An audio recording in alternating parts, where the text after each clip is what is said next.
আমি গোপাল। কোথায় তুমি এই সময়? এ আবার এখন কি করতে এসেছে? ইয়ে মানে খুব জল তেষ্টা পেয়েছে, একটু জল পাওয়া যাবে? এসো ভেতরে এসো, বসো, আমি জল আনছি। আগে ঠিক আছে, এই সুযোগ মিষ্টির হাঁড়িগুলো খুঁজে বের করতে হবে। কোথায় কোথায় থাকতে পারে, কোথায়? আরে এই তো মিষ্টির হাঁড়িগুলো একেবারে থরে থরে সাজিয়ে রেখেছেন। দেখাচ্ছি। আয় আয় আয়, তাড়াতাড়ি আয়। দাও তাড়াতাড়ি দাও। এই মন্ত্রী বউ আসছে মনে হয়। যা যা, তাড়াতাড়ি লুকিয়ে পড়, লুকিয়ে পড়।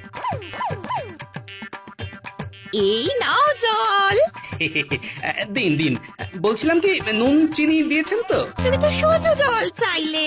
আসলে যা গরম পড়েছে, একটু নুন চিনির জল খেলে শরীরটা একটু ঠান্ডা হতো আর। নুন চিনি জল খেতে দিলে শুতে চাই যত সব। ঠিক আছে, আমি নিয়ে আসছি। দু ফোঁটা লেবুর রসও দেবেন কেমন? চলে গেছে।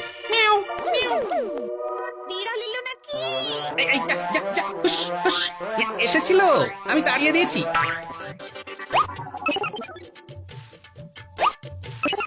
এই, যা যা যা, তোরা যা, দেরি করিস না। মিষ্টিগুলো নিয়ে সোজা রাজবাড়িতে চলে যা, আমি আসছি। আচ্ছা দাদু। এই নাও ধরো, এর মধ্যে নুন চিনি লেবু রস সব সব আছে।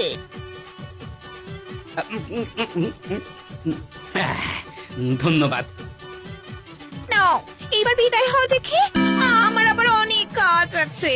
আমি যে এখানে এসেছিলাম সেটা মন্ত্রী যাতে কোনোভাবে জানতে না পারে তার একটা ব্যবস্থা করে যেতে হবে। কি হলো, দাঁড়িয়ে আছো কেন? যাও। হ্যাঁ, ইয়ে মানে মা ঠাকুরন, আপনাকে একটা গুরুত্বপূর্ণ কথা বলার ছিল, কিন্তু মন্ত্রীমশাই আপনাকে জানাতে বারণ করেছিলেন, তাই ভাবছি বলাটা কি ঠিক হবে? আমাকে জানাতে বারণ করেছিল? কি কথা? হ্যাঁ, ওই কৃষ্ণনগরে নতুন এক স্বর্ণকার এসেছেন, খুব কম দামে ভালো ভালো গয়না গড়িয়ে দিচ্ছেন। আমার গিন্নিও গতকাল একটা সীতাহার নিয়ে আসলো, এত সুন্দর নিপুণ হাতের কাজ যে কি বলবো। তাই নাকি? হ্যাঁ, সেই কারণেই তো আমি কালকে মন্ত্রীমশাইকে জানিয়েছিলাম, মানে আপনাকে যাতে নিয়ে যান। হ্যাঁ, তো কি বললো? বললো যে খবরটা যেন আপনাকে এই কথাটা না জানাই, জানালি নাকি আপনি ঘাড়ি ঝুলে পড়বেন। নাকি? এই কথা বলছে? আর ফিরো বাড়িতে, ওর একদিন কি আমার একদিন। সে আপনি ওনাকে বলতেই পারেন, তাহলে আমি যে এখানে এসে আপনাকে খবরটা দিয়েছি সেই কথাটা যেন মন্ত্রীমশাই না জানে। বুঝতেই তো পারছেন। না না, তুমি আমাকে খবরটা দিয়ে এত বড় উপকার করলে আমি তোমার কথা বলবো না, নিশ্চিন্ত থাকো।